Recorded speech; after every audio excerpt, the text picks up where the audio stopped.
Hi, Kat. Hey, hey. How you doing? Yeah, not too bad. Not too bad. It's okay, considering. Considering, yeah, No, it's all right. it's good to see you. Yeah, good to see you too. So, I guess by way of introduction for the people tuning in who don't know me or don't know you or don't know either of us, wow, where do I start?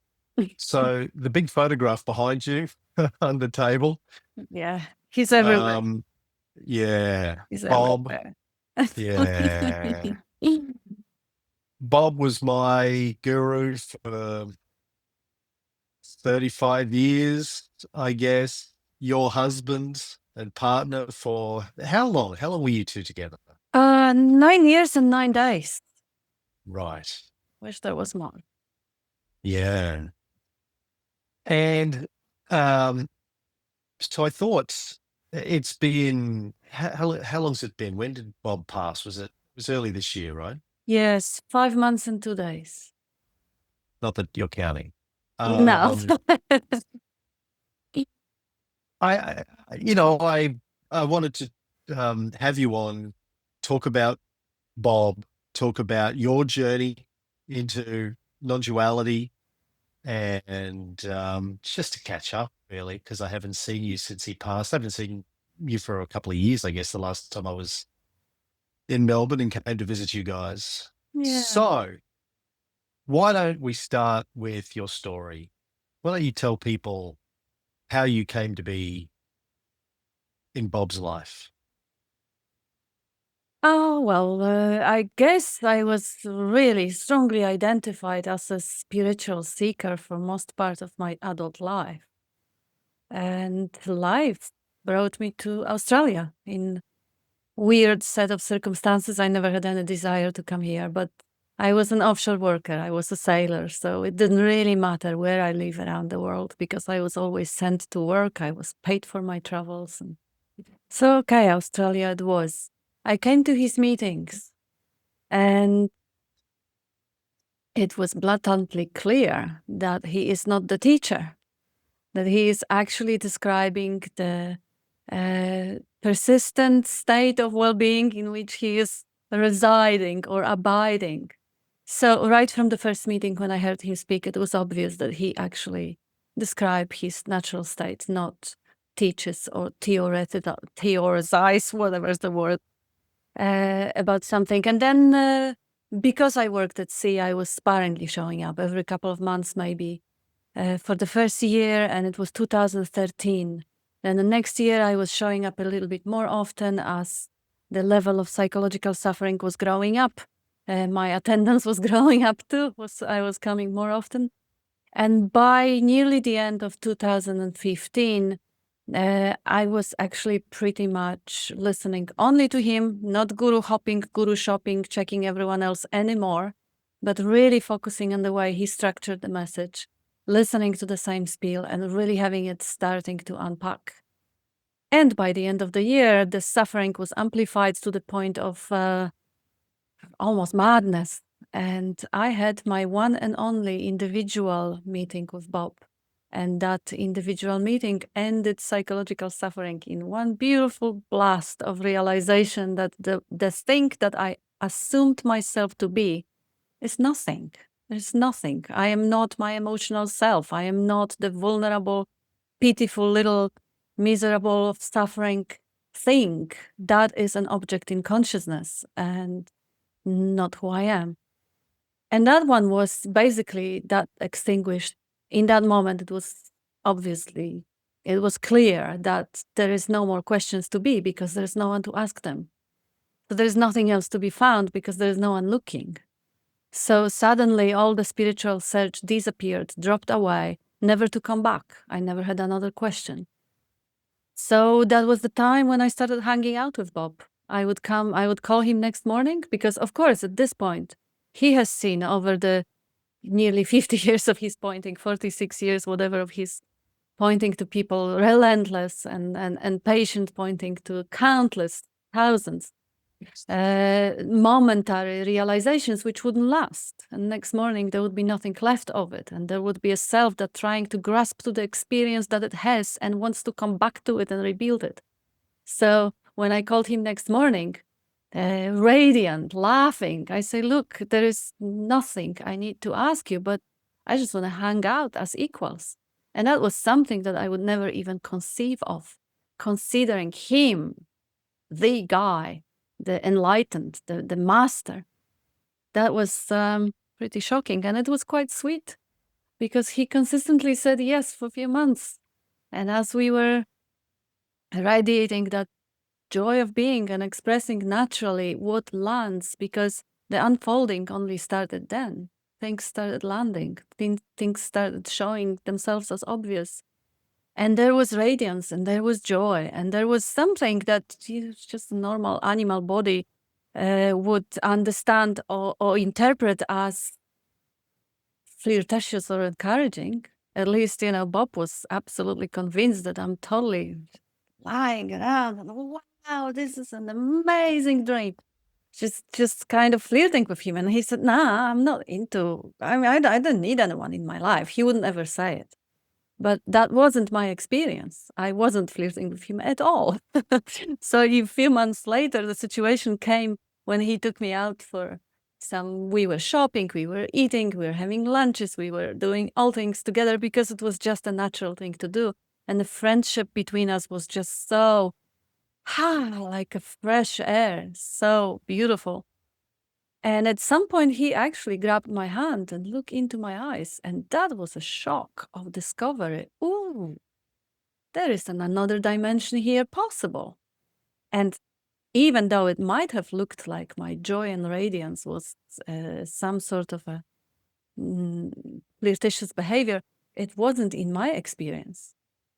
But at this point, I just could feel that, wow, that's fascinating. What a possibility.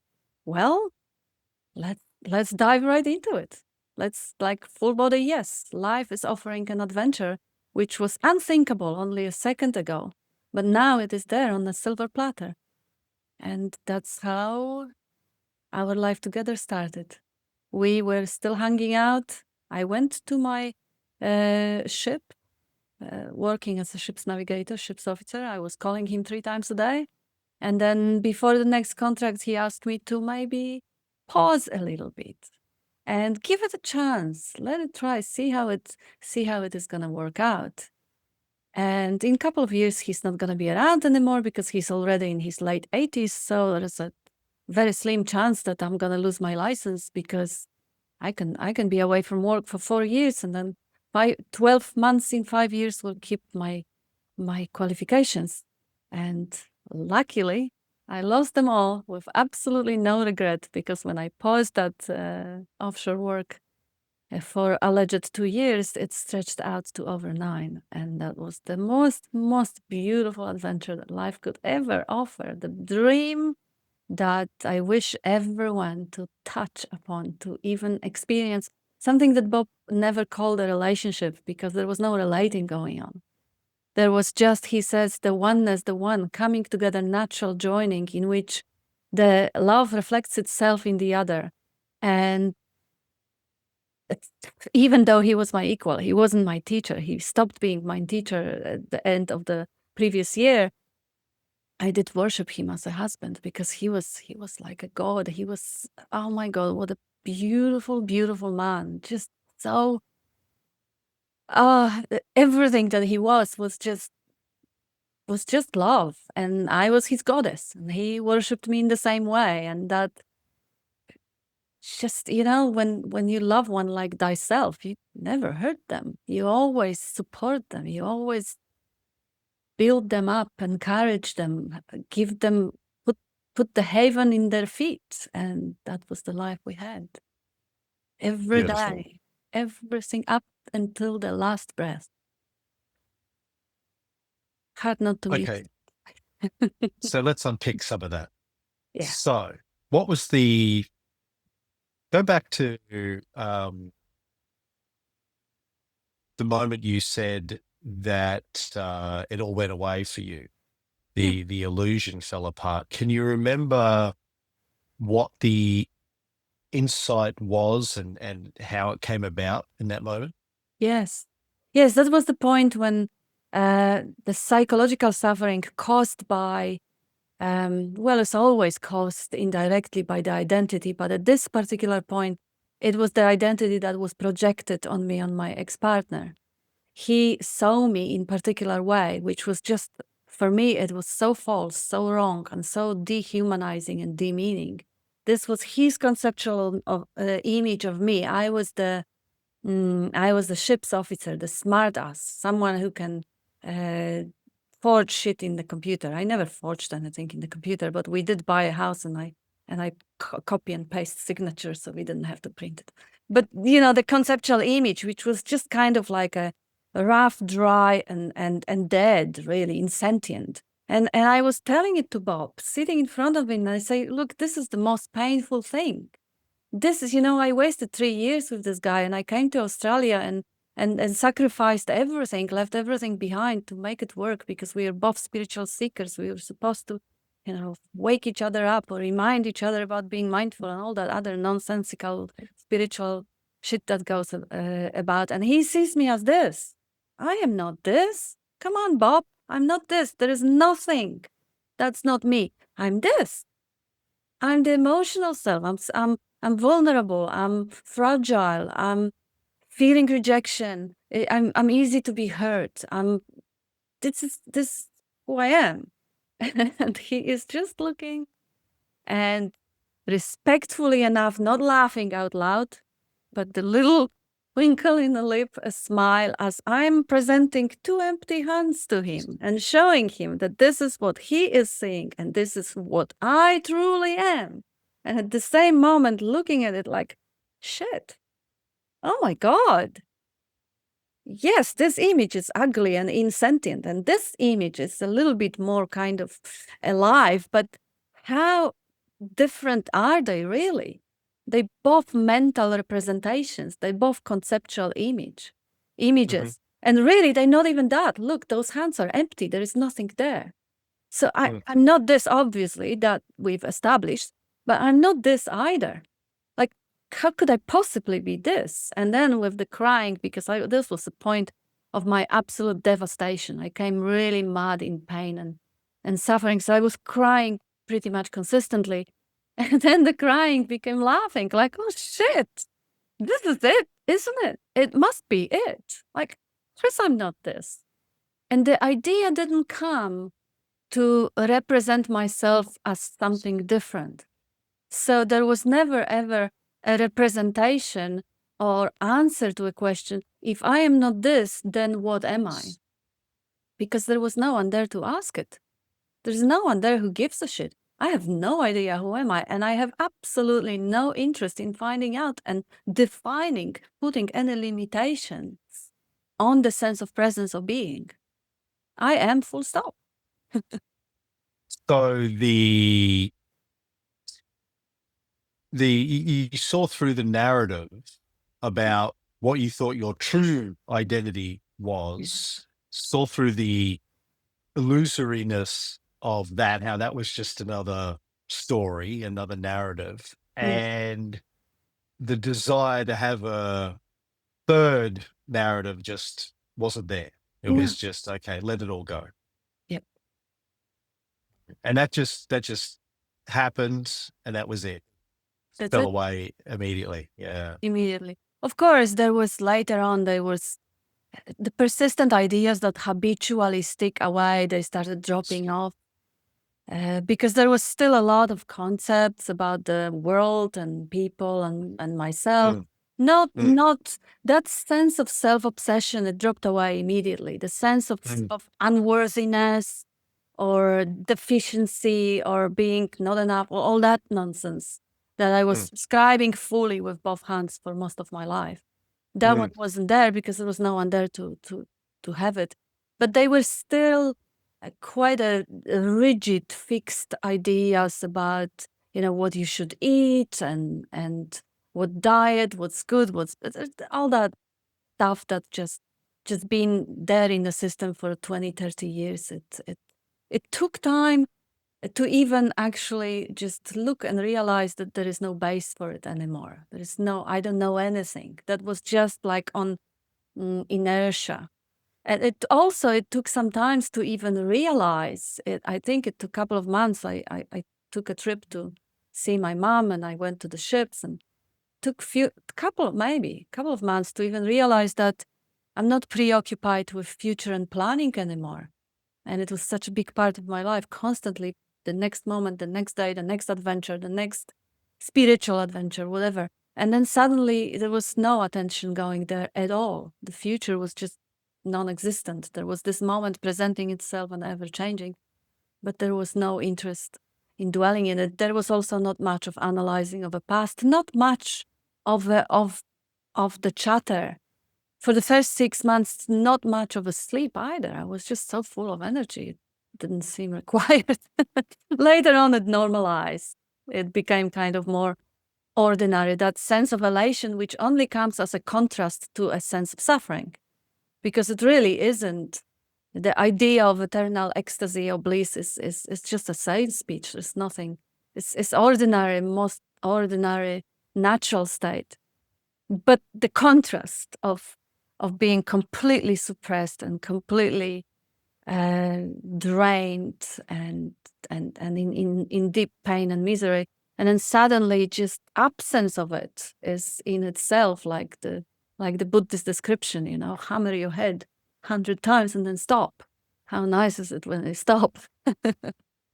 Yeah, I've always described it to people as like the underlying base state is bliss, or joy is probably the best word that I'd have for it. It's just like that joy of existence, just like, or glee. It's this stupid sort of, wow, isn't this fantastic kind of childlike joy of everything? The daily events continue, and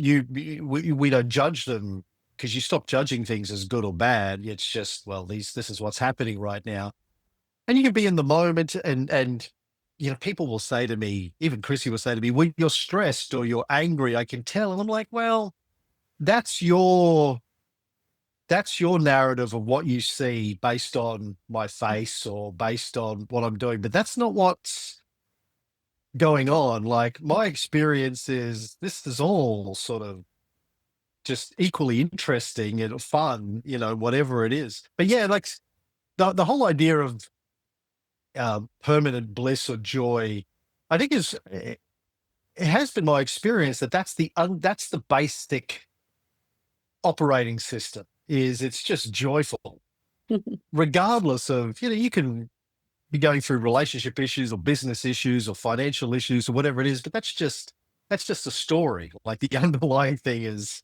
Mm. joy, right? It's like, wow, Yeah. there is an experiencing of all of this. Wow, isn't that crazy? This is like this moment by moment story that's developing, that it's kind of uh, hard to explain, which is why all the gurus, the Zen Buddhists, try not to put words to it, right? Because you can't really explain it. Um, the falling away thing is interesting, and you're talking about how the habits, the habitual thinking still kicks in for a period of time. I remember reading, like, decades ago, in some book on Zen, that the old Zen masters, when somebody had a awakening, they weren't allowed to talk about it for 10 years, Yes. because it took about 10 years for the rest of the brain to rewire itself. And I remember when I had an awakening experience when I was 19 or 20, and go to Bob's rooms every Tuesday, Thursday, I think they were then. And Bob would ask me to say something, and I'd try and talk, and I could tell that I was just regurgitating the same words that I'd heard him say. And I thought, well, this isn't, I'm not talking from my own experience with my own words. I'm just repeating what I've, and what's the point of just repeating what Bob would say better? So I might as well just shut Mm. up. And I decided just to not talk about it for 10 years. I thought it's, I Mm. don't need to. Bob can talk. I don't need to talk. Bob's let Bob do the talking. But I was reminded of this recently because I was listening to a podcast. Some psychiatrists were talking about cognitive behavioral therapy for people with borderline personality disorder. Mhm. And they were saying you can fix it through cognitive therapy, but they said it takes roughly, they've looked at the meta studies, it takes about 8 to 10 years Wow. of undoing Yeah. all of the faulty schemas that people have Mm. and to rewire their brains so they have healthy schemas instead of unhealthy schemas.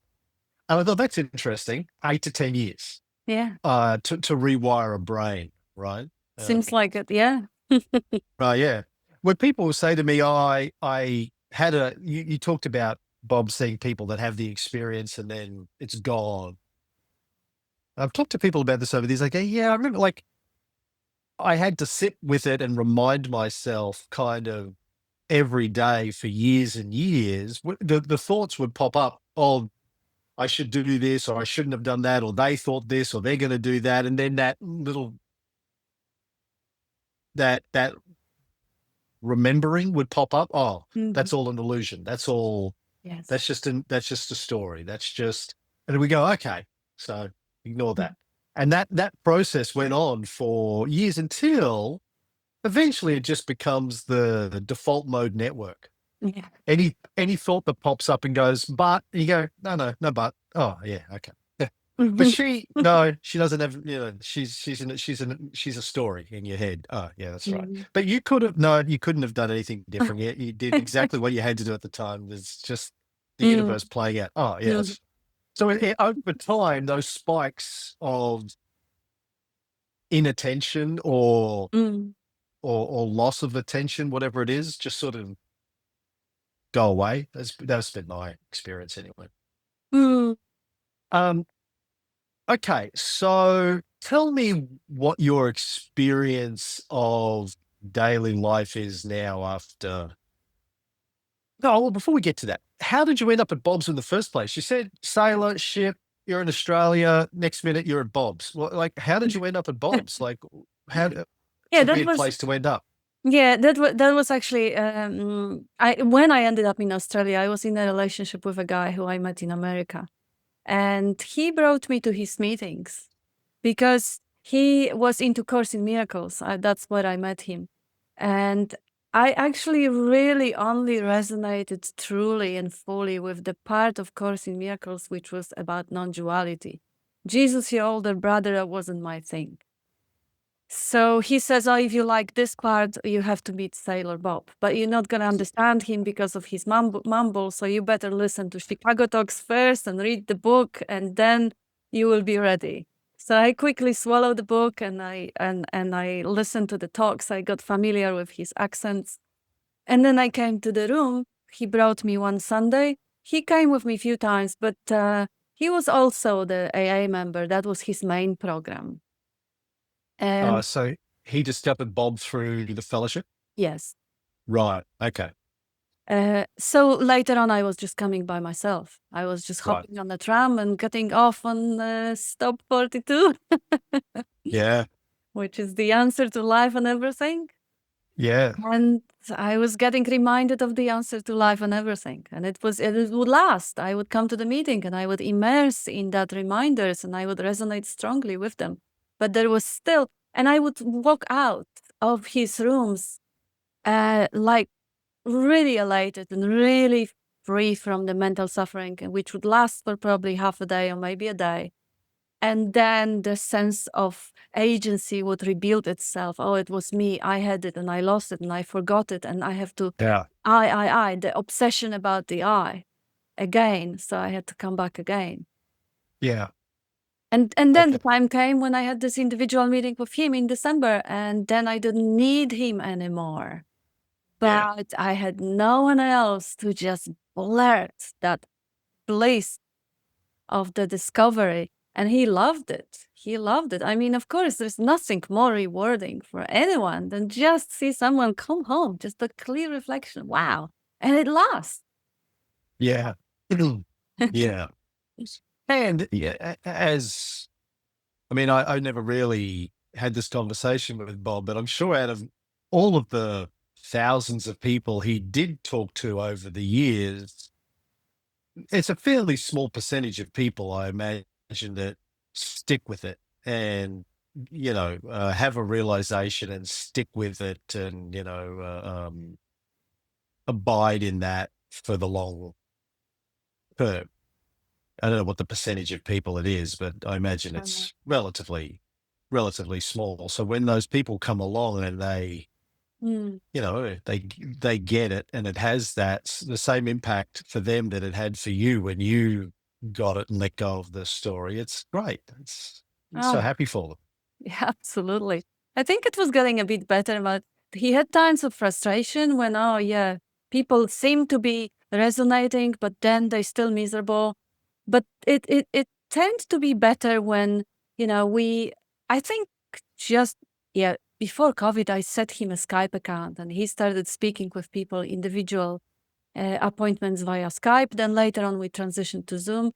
Later on, he would have a couple of calls, sometimes daily. Sometimes I would have to really ask him, can I book the third or the fourth or the fifth person for a day, or you can't make it? And then later on, he started slowly pushing some of that on me.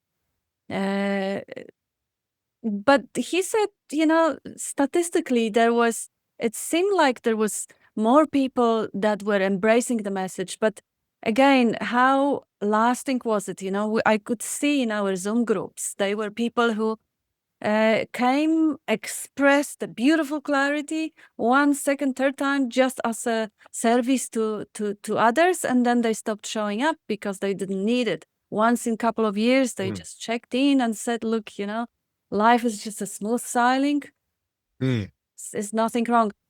However, again, that rewiring of the brain, you would still see those people having extreme attachment to conspiracy theories, to politics, to diets, to things that you would assume that drops away because that's a bondage. That's another way of the cage of concepts being built. I am right and you are wrong. We are separate. And my philosophy and my belief system is the one and only. So again, the extent to which the message has been embraced and released some of the psychological suffering was different. Yeah. I mean, I think the narrative about the world and what's going on obviously continues. There's still the story unfolding, and you can engage with it to whatever level you're comfortable engaging with it. Yeah. You But it's a dream and you enjoy it yes, and you're yes, totally with it. And it's absolutely magnificent dream. yes. And if there is emotional suffering that goes along with engaging with the story, then you probably need to stop and sit back and reevaluate. But like I always say to people, I take a TV show like The Sopranos. Like, I Mm. know it's just a story, but that doesn't mean I'm going to not watch it and enjoy the story for the story. I mean, I will get Absolutely. emotionally invested in the story and the characters. And Chrissy and I will talk about the characters and what they meant and what they, even though we know it's fake, we know it's not real, you still, because that's the fun of a story, is getting invested in it. But if a Totally. character Mm. dies in the story, I'm not going to spend hours, let alone days or weeks or months, mourning them and emotionally suffering because a character in the story dies, because I know it's just a story that Yeah. somebody has written, somebody has acted. My brain has taken a bunch of colored dots and sound waves and constructed a narrative around it. And it's the same sort of thing for me. Like I know that at one level, my wife, my children, my family, my friends Mm. are just a story that my brain has created. I can engage with that story and enjoy the story, but at the end of the day, I know it's just a story that is fun to play with, but really, it has no real, Mm. you know, Absolutely. You love it for what whatever. it is. You love Yeah. it for what it is, the story, the projection, the overlay of the Yeah. narrative. And oh boy, don't we love the stories? And Our what's brains are wrong? engineered to love stories. That's how our brains Yeah. work. You know, I do history for a living. I do history podcasts. I talk about Julius Caesar and Alexander the Great and all these people from ancient history. And Mm. I always remind my audience, you know, we don't know if any of this is true. I mean, but these are Mhm. the stories that have been handed down to us, and let's Oh, enjoy them for what they are. yes. They're the stories that were passed along. Yes. Whether or not there's much veracity to them, we don't Mm. know. But let's, here's the story. For what it's worth, here's the story. Let's have a good Yeah. time. Right. Absolutely. And it's the same if I'm talking about contemporary politics. I can talk about what's going on in the US or what's going on in Ukraine or Gaza, and we can talk about the reasons and the causes and the theories and all that kind of stuff. But at the end of the day, Mm. these are just stories. Yes, Right. they are to be loved and appreciated. They are exactly what is not happening in the present moment, but they don't touch the space in which they happen. So why not just love them all? Yeah, it's all just the universe unfolding, right? Yeah, yeah. It's when you judge it. Yeah, Mm, one of the my favorite things Bob ever gave me was the Shin Shin Mi. mm, He gave that to me when I was 20, I think. You ever heard of this? Yeah, read this. Gave me beautiful. some little pamphlet with it. And it blew me away then. It blows me away now. I'm actually um, working on a new translation of it using ChatGPT to translate the original Chinese Wow. and then trying to articulate what I think Sen Stan was trying to say in the 7th century Mm, in terms that remove some of the 7th century Zen or Chan mysticism from it and just try and present it more in plain language. But um, you know, talking, you know, the opening stanza to it, the great way is not difficult for those who have no preferences. mm, So I want to explain, you know, to me, what that means is the great way is living a harmonious mm, life, being in harmony with the universe. So those who have no preferences, to me, means for those who have learned to stop judging things mm, as good or bad. It's about judgment. Oh, well, I like this, but I don't like that. mm. That's the right thing to do. That's the wrong thing to do. This person is good. This person is bad. That event shouldn't have happened. This should have happened. You know, it's Yes. Shakespeare. Nothing is good or bad, but thinking makes it so, right? Mm. So, yeah, just that being able, you can still engage with the world's affairs, but Yeah. without the level of judgment, right? Just Yeah. Yeah. observing. The other statement which Bob often quote is hold no opinions. It Yes. doesn't mean that opinions will not arise, the judgments will not arise, but holding not. You know, that who you are in essence is that pure field of consciousness, the pure field of being, knowing, loving to be, the essence, that space like, it doesn't hold on to the opinion. The one that may hold on to the opinion is a dream character, is not who you are. So you can actually really sit back, relax, and laugh at that dream character engaging and yapping and beating around the bush and getting emotional and getting dysregulated. And it's lovely. All of those. I love the experience of anger going through and boiling through the body. I always like to give it a space and just feel that urge of life or sadness or joy. All of it is just amazing. And the space that I am, the consciousness in which it happens, it doesn't mind. It doesn't object. It doesn't resist. It rejoices in all of it. Rejoice. That's a great word. Yeah. Rejoice in the experience. Yes. Ing. To Yeah. rejoice in the experiencing. That's really a great word. I got to remember that. Rejoice. I get in, you're talking about the laughter. I get into so much trouble, Kat, for what is called inappropriate smiling.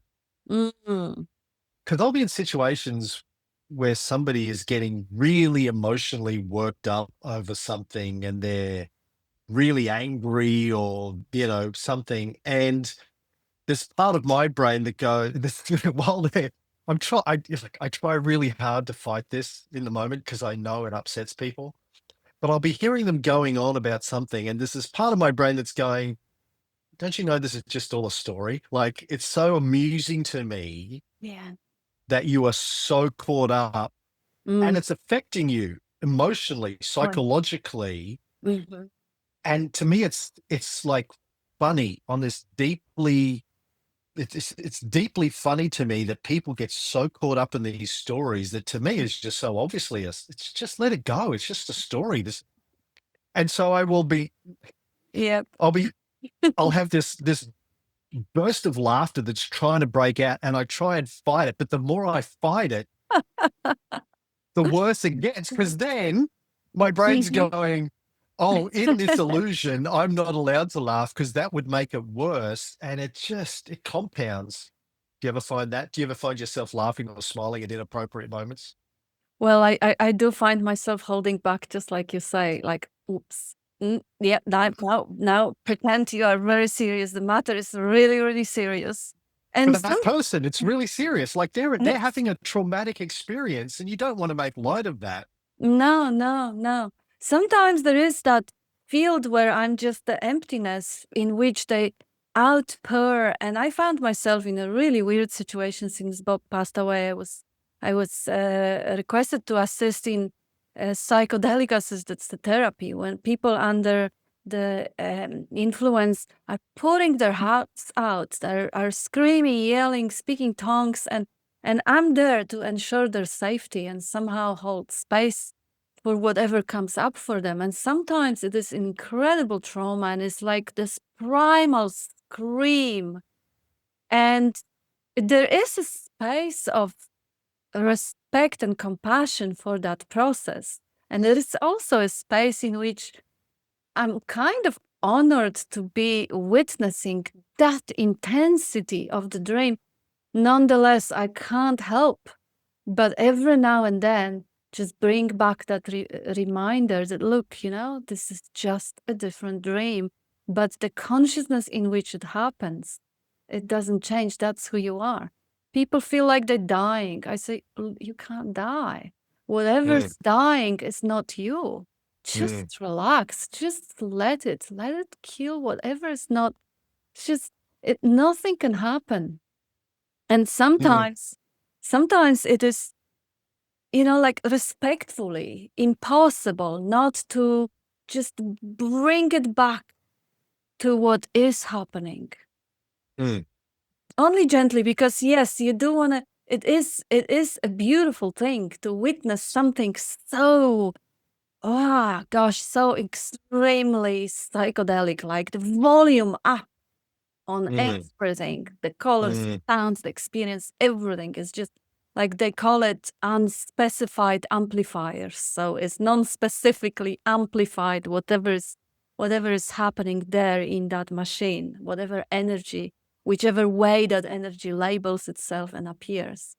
mm, There is a sense of like humility, to be mm, privileged to witness like you were up close to a huge tsunami wave and you just watching it mm, or the thunderstorm with thousand thunderbolts. But at mm, the same time, there is no way that I can ever forget that it is a dream. mm, It can't convince me that this is a reality. Whether mm. it happens in this system or whether it happens in any other body mind, it is just the content of the experiencing and not much more than that. And if somebody, like if the person you're talking to or you're with hasn't really been introduced to the ideas of non-duality or Advaita or whatever, when they're going through that traumatic experience, it's not the right time to go, you know what, none of No, this exists and you don't exist, because no, no. they're not in a place to hear that. But if somebody has a familiarity with it and they're going through it, still the temptation is for me to say, you realize none of this is real, right? Like people say, I'm feeling this emotion is causing me pain. What I want to say is, well, no, it's really not causing you physical pain. It's causing you psychological pain, but that's really just a thought. If you let that thought go, Mm, there's no pain associated. Thought can't hurt you really. It's just an electrochemical event in the brain. Let it go, ignore it, and it just. Bob used to talk about clouds in the sky, right? It's just a cloud in the sky. You go, yeah. bye bye. What come, go, I don't care, whatever. I'm just observing. I mean, I tell people, like the first time I ever met Bob, at an AA meeting, 1989, I think, circa that, 990, something like that. And he was a speaker. Um, and he said, the problem most of you have is you think you are the thoughts, but you are really that which is observing the thoughts or witnessing the thoughts or something to that Mm, effect. And it just like it hit me like he'd thrown an axe and it had just slapped me in the head. I was like 19 mm, and I'd read some Zen when I was a teenager. I'd been sober for about a year. It wasn't really working. I was still miserable. I was sober, but I was angry and miserable and full of guilt and anxiety and resentment and anger and all these sorts of things. But it just, that statement, you are that which is witnessing or observing the thoughts, whatever it was, just really pulled the rug out from underneath me. And I went up to him afterwards and I said, I have no idea what that meant, but it just hit me between the eyes. And he was like, yeah, come along to my place on Tuesday night, 7 o'clock, Glenfrey. It was at the health food store in Glenfrey oh Road. yeah. Um, but that, that is what I was getting at. Like the thoughts, if you just realize you're just the observer of the thoughts, it Yeah. removes all of that Mm, emotional trauma. And it's not just hard, it's impossible once you've seen that mm. to buy into it ever. Like people say, oh, I saw it and then I forgot. I saw it and I forgot. I go, well, Look again. yeah, but if you've really seen it, I don't know how you can. Yeah, the analogy I sometimes use, it's like, I imagine it's never happened to me, but finding out you're adopted or something like that, or Mm, finding, when you have that, like a profound realignment of your identity, mm, I think it would be impossible to forget. Oh yeah, I forgot I was adopted. Right? Um, when you realize that you're not that thing that you thought you were your entire life, you thought you were this construct mm. of Yeah. descriptions. I'm Mm, a man, I'm white, I'm straight, I do this, I do that, I think this way, this religion, I'm an atheist, I'm whatever, I'm blah, blah, blah, blah, blah. This catalog of descriptions, when you realize, oh, well, what's observing that? What is aware of those descriptions? mm, It just, you can't, I don't see how you can go back to living that mm. life again. So speaking of which, talk to us about your experience now. What is your experience of life, of existence? How would you describe it? Love of being. Love of being. That never faded. And Bob told me actually, he was on his deathbed and he told me that he's not worried about me when he passes away because his first wife, Barbara, they spent 42 years together. She passed away 4 years before I met Bob. I mean, yeah, probably 2011 she passed away. And uh, he didn't grieve. He said even after such long period, he was maybe mildly bored and unamused because he used to share space with someone, drink tea and have a conversation, watch a movie together, and now suddenly the whole space wasn't shared.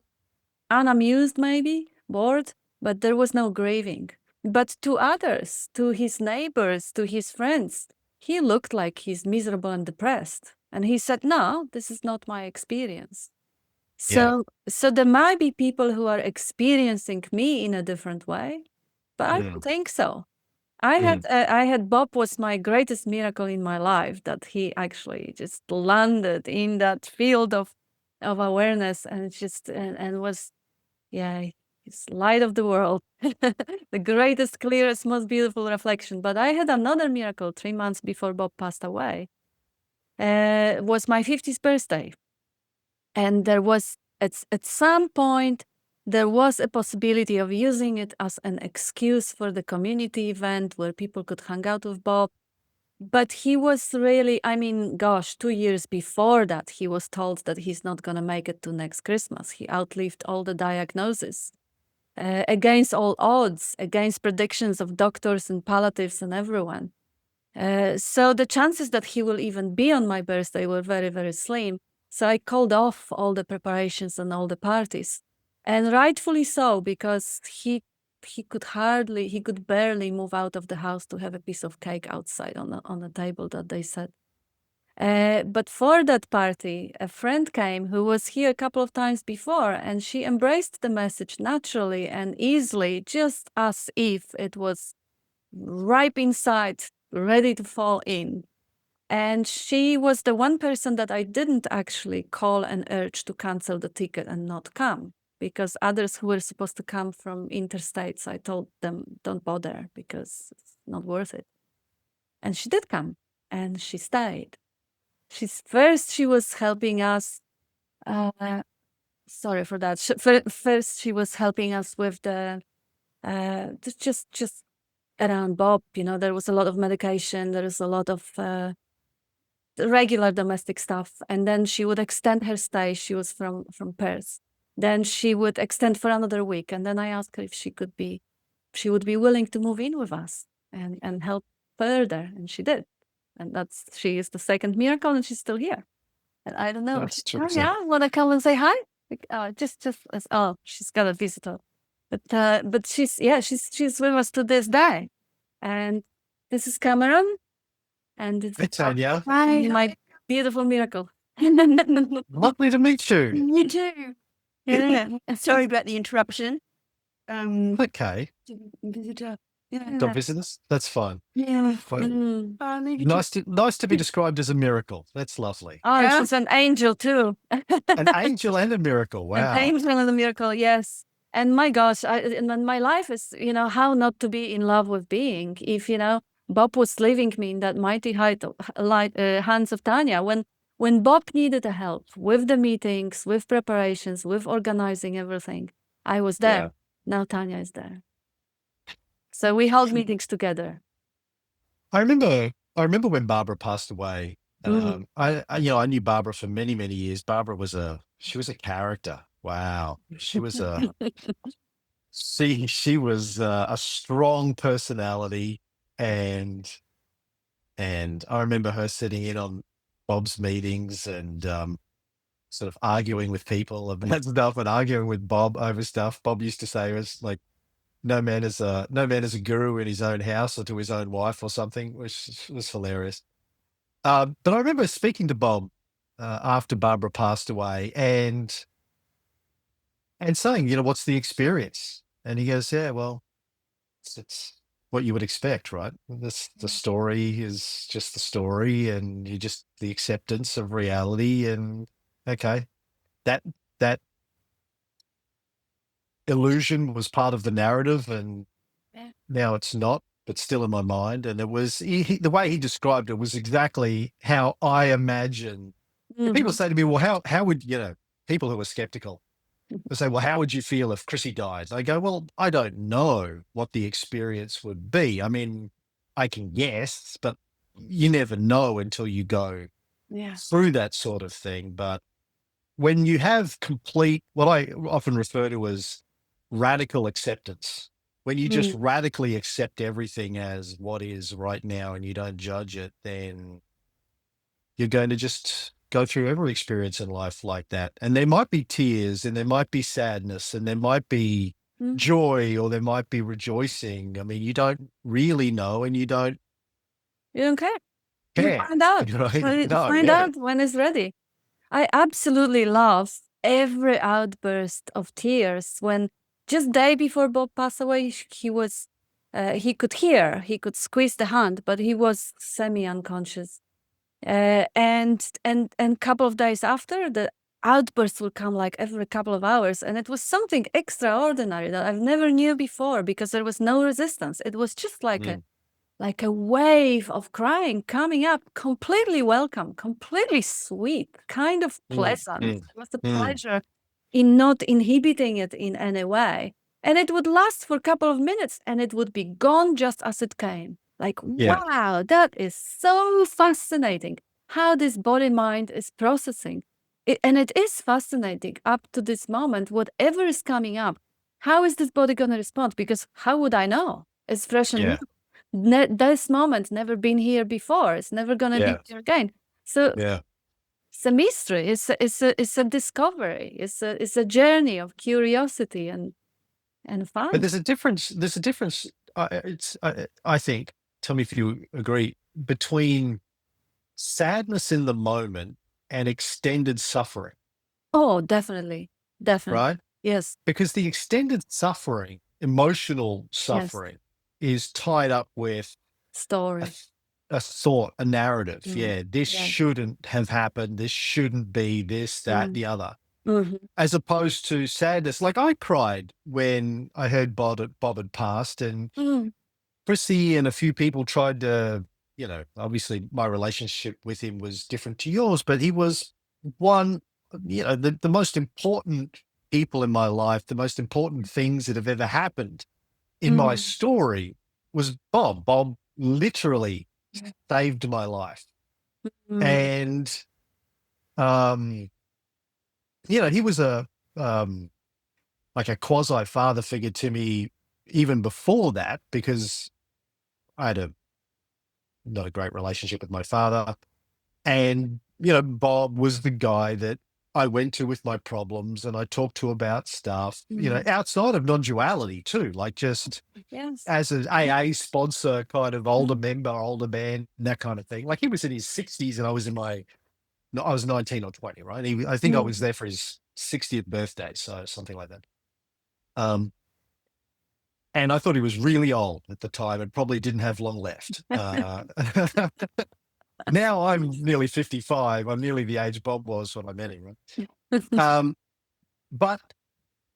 And I said, Prissy, or people would say, you must be mourning, you must be sad. And I was like, no, like I'm just grateful and joy. It was a joy, like it was just a kind of rejoicing for what an amazing life he lived, the countless people whose lives he touched and made better, and the trickle on, because he showed the way for some of us who showed the way for others, and that sort of progression, like Nisargadatta showed him. It's the transmission of the Dharma, right? On from generation to generation and people to people, and he was such a beautiful person, existence, like who touched so many lives for so long. And also, I didn't even know that until I watched the video of your memorial, whatever you did, memorial. Yes. All of the backstory of him, like I didn't know most, like I knew he'd been a sailor.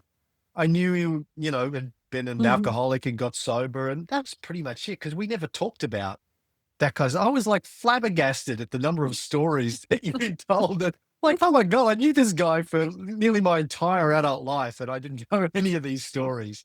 And they were great stories, like really great. And I always love the photos that you post too of him as the young man and all of the different phases of his life that he had too. But yeah, it was just that feeling of he's gone, but wow, what a joy it was to Yeah. have him in my life, and just I feel blessed, and just gratitude, I think, was the Mm, main thing. Just gratitude that he was there at all, and yeah. I got to be with him at all. Mm, How, how many of us get to have that kind of an experience with somebody who takes away the thorn in the foot of the lion? Did he still tell that story? The thorn in the foot? no, no. Uh, I You think say it's it now. I think it's I think it's like one of the old Greek fables, but or no, it's a Masagadatta story. He used to say about um the only really help someone is to take them beyond the Oh, yeah. need for further help. And Oh, yeah. you have to use if there's a thorn in your foot, you have to use another thorn to pull the thorn out, like Oh, using yeah. your mind to Mm, pull apart the mind kind of thing. mhm. But yeah, just this whole idea of removing the need for further help. Yes, yes. Like, because once you Mm, see through the yeah. illusion, that's it, right? There's nothing else that ever requires to be done. The seeking ends. There is nothing to be found, and there is no one to seek. So Yeah, there's nothing wrong anymore. nothing to be done. Yes. Mm, Just rejoicing. yeah. Yes, and finding out and rediscovering the love of being in everything, reflected in every action, every situation, every emotion. Even if you witness someone else's trauma or healing, you can see that love of being showing up as survival instinct, as a huge no to the abuse, as a compassion, as love, as anger, as fear. All of it is the love of being. It's just so clearly, obviously, that one essence. Call it love of Yeah, being or call it whatever else, but it's obviously that one appearing in so many patterns, shapes, and forms. yeah. The rejoicing. I love that Yeah. word that you use. Mhm. That Mhm. rejoice, to Yeah. find joy again, right? To Yeah. rediscover joy. I'm wearing Bob's jade that he got. Apparently, it is, Really? yeah, it is said or believed to hold the frequency of that particular energy pattern and remember it. Of course, what a gorgeous story, isn't it? But he would always say, where would I ever go? There is nowhere to go. Yeah, Form comes and form goes, but the essence cannot be destroyed. The energy cannot be destroyed. The space, which is the base of all of it, cannot be destroyed because it cannot even be said to exist. You can't say that it exists, you can't say that it doesn't. So you don't really bother with it. well, as you know, it's funny. I did a lot of podcasts with Bob back in the early 2000s. I think 2005, 2006, and they haven't been online for years, but I have them all recorded. Like, I've got Mm, hundreds of hours of podcasts with Bob, and I used to give him a hard time about his terminology, like the consciousness and this and the awareness, because right. I never really gelled with the words that he used, Mm, because of my scientific training. I always had to put it in scientific terms, but mm, for me, it's always just been the universe. I just say mm, that everything that is the universe, mm, and that is what I am. I am just the universe experiencing itself through this mm, mind body mechanism. It's temporarily taken a form where it can experience itself. But when this body dies, the universe doesn't change, doesn't disappear, doesn't go away. The mm, the elements, the atoms, the particles reformat as something else, and as they were something else before they were this body. Bob used to talk about air and dirt and food and all of the things that go into making a body. They just repackages itself as something else and goes on. There's no nothing special or separate about any of it. It's just the universe re-articulating itself. Yeah. I wanted to ask you about, so Bob's legacy and continuing on. So you're obviously continuing the sessions, you're continuing to teach. Is that sort of how you see your, the continuation of all of this, is just keeping it going? Yeah, I did promise him that I will show up. I promise him that if there is anyone who needs to hear it, I'll be there. If there is no one who needs or wants to hear it, I won't bother. Yeah. I don't have any need to broadcast it to the world. There is nothing broken that needs fixing. There is no one who is broken that needs to be coached or or taught or anything. But Yeah. if there is a need, naturally, I promise him I will show up. So yes, I did take over those meetings, Sunday meetings and Tuesdays, Thursdays Zooms. And I do have individual calls as well. And it is all donation based. There's no payment for it. This is not a source of income. It is not the, selling the water by the river type of a business model. Yeah. And I hope it will be able to be this way. I hope I will never be in a financial need of asking for anything. Yeah. Occasionally, some $5 lands in the box or $20 lands in the box and pays for birthday cake if anyone from the group has birthday. Yeah. But I yeah, always tell people, Bob gave it to me freely. I give it away freely. yes, He yes, gave it to me, didn't ask for anything. yes. The least I can do is Hmm. pass it on in the same way, and people often will thank me if I talk to people, if I have listeners of my other podcasts and they're going through a rough time. And I always talk about this, like I've never talked about it a lot, but it's in part of all of my podcasts. I talk about, well, I have no free will and I don't really believe I exist as a separate entity. And my audience for decades has known this, but if somebody reaches out and then says, look, I know you're really busy and I'm sorry to take up your time, I'm like, are you kidding me? Like, this is the only thing that's worth talking about, really. Yes. This is this. Like, Yeah. sharing this is the only thing that really has any value or purpose, as far as and the rest of it is just a way to use up time when you're not talking about this. Yeah, please tune in to our Zoom once in a while and give people a burst. I tune in yeah. almost every time I watch. And even, in No, I mean I would Zoom. tune in and watch. Oh, I the mean, Zoom. Zoom, where you could actually I watch the people Facebook. could hear it. They don't need to hear it from me. They hear it from you. I mean, Love they don't it. need to- Love it. I mean, it is the same message spoken in a fresh and new and different words, which may actually, I always, and Bob did too, encourage people to actually get out of the way and let life express through their instrument, because it may resonate with someone. Yeah. It would not be resonating with me or Tanya.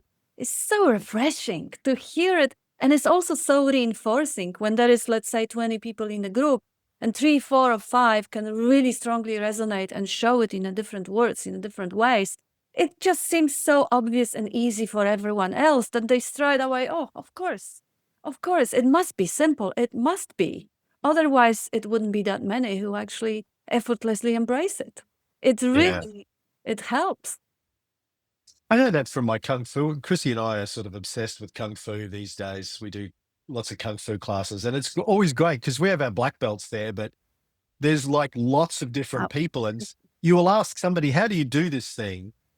And you'll ask 20 people, 20 black belts, and you'll get 20 different answers, right? And somebody might say something, explain it in their own way, and you go, oh, now I understand it. You've heard 20 people explain it to you, but it's that one that just has their own. That's it.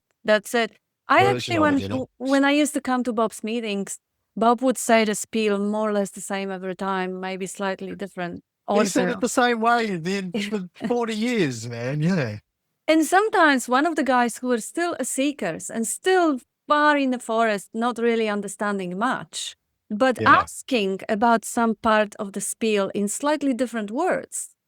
Like, for example, Bob would define that a belief is unquestioned acceptance of something in the absence of reason, acceptance of an alleged fact without whatever reasonable proof or whatever. And a guy would say, what was it about the belief? Something that you didn't question yet? Was it something about questioning? And I said, oh shit, that's right. That's what the definition was about. But when he was reciting the dictionary, it registered differently than when it was reworded by someone who didn't really get any of it. And then suddenly, that makes sense. So the whole conundrum of that whole dream being a conceptual overlay on the life that is unknowable is just to be questioned. Everything that has been believed, I am a person, I'm a human being, I'm a woman, I'm this, I'm that, this is it, this is this country, that. Nature knows nothing about it. No. Yeah. Yeah, like, and I often get in conversations with people about how sounds don't exist in nature. Yes. Colors don't exist That's in it. nature. Yeah. Our brains construct all of those things, and then if you can understand that, you take that further. Yeah. None of this exists in nature. It's our brain constructing it all on the fly, telling you a story about what's going on. Absolutely. Which in itself is like incredible. It's, I'll often, people ask about meditation. I go, I don't sit, and I've never sat and deliberately meditated, but I will quite often find myself just sitting, looking out a window or looking off the deck or something, and looking at a tree in the distance and just thinking about, so photon that was emitted from the sun that spent millions of years trying to get from the center of the sun to the surface of the sun, spent 8 minutes traveling through space, bounced off the atoms of a leaf, then came in, hit part of my eye, got turned into an electrical signal that went to my brain. My brain is now building this image of a tree in the distance that's moving and has this color and this light. And that's all happening in this tiny little part of my brain that's instantaneously building this whole story based on a photon, a series of photons that hit it and got triggered. Like, it's incredible that this is even happening. And my brain is constructing this narrative on the fly about trees and distance. And it seems like I can see it, but it's my brain that's building this depth perception and the whole, like, and then if you think about that and you're not filled with joy and wonder and just mind blown. Exhilaration. Yeah, Absolutely. It's exhilarating. Yes. Like, the illusion is exhilarating. Anyway, I've taken enough of your time, Kat. It's been, I just wanted to, I've told you this in person before, but I want to tell you again, I'm so grateful for you. I'm so grateful for you being in Bob's life for the last 9 or 10 years, and helping him continue for those years and continue to share and talk. I'm grateful that you exist. I'm grateful that you continue to run his groups and share his message.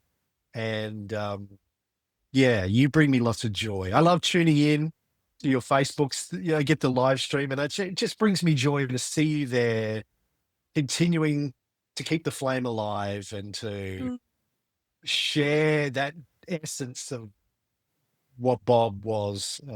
Keep it going. So thank you, and thanks for chatting. It's lovely to see you. Always lovely to chat with you, and thank you for saying it. And I actually heard a couple of your podcasts with Bob, maybe 2 or 3. With Jonas, there was one. If there is more, I want to hear them all. Please have them available. Send the links. Well, when he passed away, I thought, okay, now's the time to dig all these out and get them back up online again. I mean, they're really old, but I'm going to do that. I'm going to get them back up online and just share them for anyone who wants to listen, because they were fun too. I used to just give him a hard time because my relationship with Bob was. It was fun. I used to just push back and say that doesn't make any sense. Yeah, that's the Yeah, terminology that I knew what he meant yeah. because I experienced what he was saying, Mm. but the words Mhm. that he used, I hated the words. So I'd be like, whoa. So we used to have a lot of fun with them. So I loved it. yeah, I loved it. I'll And the dig fact, it all yes, up. and he was so inviting of questioning. And he was so appreciative of people not hanging on to the word, not hanging on to the finger showing the moon, but looking past the pointers and Yeah. relabeling things for their own use and for clarity, for further clarity. I remember like after I went to the first one of his sessions and we'd all go out into the road, Glenferrie Road afterwards. And he was there. He said, how'd you go? And I said, I didn't understand a word of it.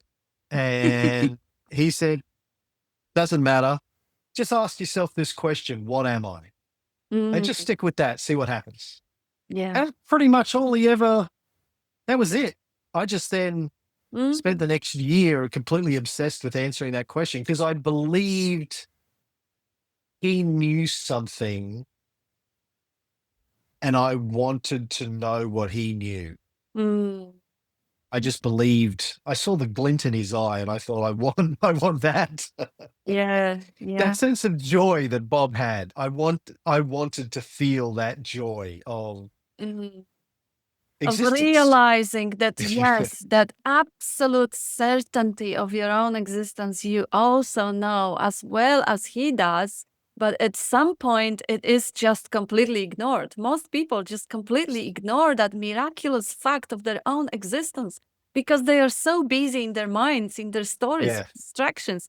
They look at the clouds and they completely overlook the sky, the vastness, the absolute, the universe. the joy of existence has been buried under layers of Yeah, crap. crap of identities of I'm not enough. And self Yeah. obsession, Yes. constantly relating everything as this is good for me, this is suit me, this doesn't suit Yeah. me, this is bad for me. What they think Yeah. of me, what's gonna happen to me? Oh, heavy, It must be exhausting. exhausting. It must be exhausting. Like it's so long since I've had to even think about that. But Yeah. yeah, it must be. I can't even remember what it was like, but it must be exhausting. And I just, Oh, I often just want to reach into people. I haven't said this to Chrissy. I just want to unscrew people's heads and stick my hand in and just like scoop it all out. And go, look, yeah. just put the head back on. Like, why are you putting yourself through all of that? It just looks exhausting and miserable. Why just Yes. let it all go. Yes. Anyway, So unnecessary. This is what the message promised. Psychological suffering is optional, is unnecessary. It could be questioned, seen through, and discarded. And who does the questioning and discarding? Who cares? and it happens instantly. Yes. Like because it's not a getting of anything. It's No. the It's the being, discarding of the bullshit. yeah, it's, Uh, it's a perspective change that happens mm. like that. When it happens, it's like, oh shit. Yes. Oh, Yeah. and I call it paradigm change because yeah, instead of being the viewpoint of a person, suddenly there's just saying, not me, yes, but just saying. yeah. I mean, all of the terminology like Yeah, enlightenment, they're all sort of words. awareness. Yeah, Yeah. but it's hard to find the right term for it. Paradigm shift, but it's like I often just describe it as an insight. It's Yeah. like, Yeah. oh, Mm, okay, that's yeah. all just a story. That's not really what I am. Mm, Okay, yeah. that's it. It's done. Once you see that, It's it. it's it. Also, It's over. this beautiful quote of Bob that is the title of his book, and that is probably what he's most famous for. What is wrong with right now if I don't think about it? And then you see that there is nothing because whatever could possibly be wrong has to be said or thought of, but Yeah, without the yeah, thinking, you still exist. There is existence. There is a radiant, shining life outpouring. You didn't disappear. You didn't fall apart.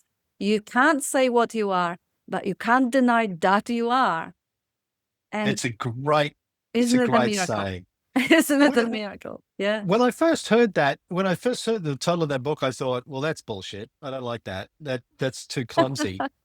But then I thought about it and I was like, actually, that's fucking genius. It really Pretty is. profound. It's really Pretty great, you know. profound. Yeah. It is very profound, and it is just such a clarifying question. Absolutely. And you can take it, you can drive it back to, is there a past if I don't think about it? Is there Yeah. free will if I don't think about it? Yeah. Is there an unit if I don't think about it? That's alluding to your book, The Three Illusions.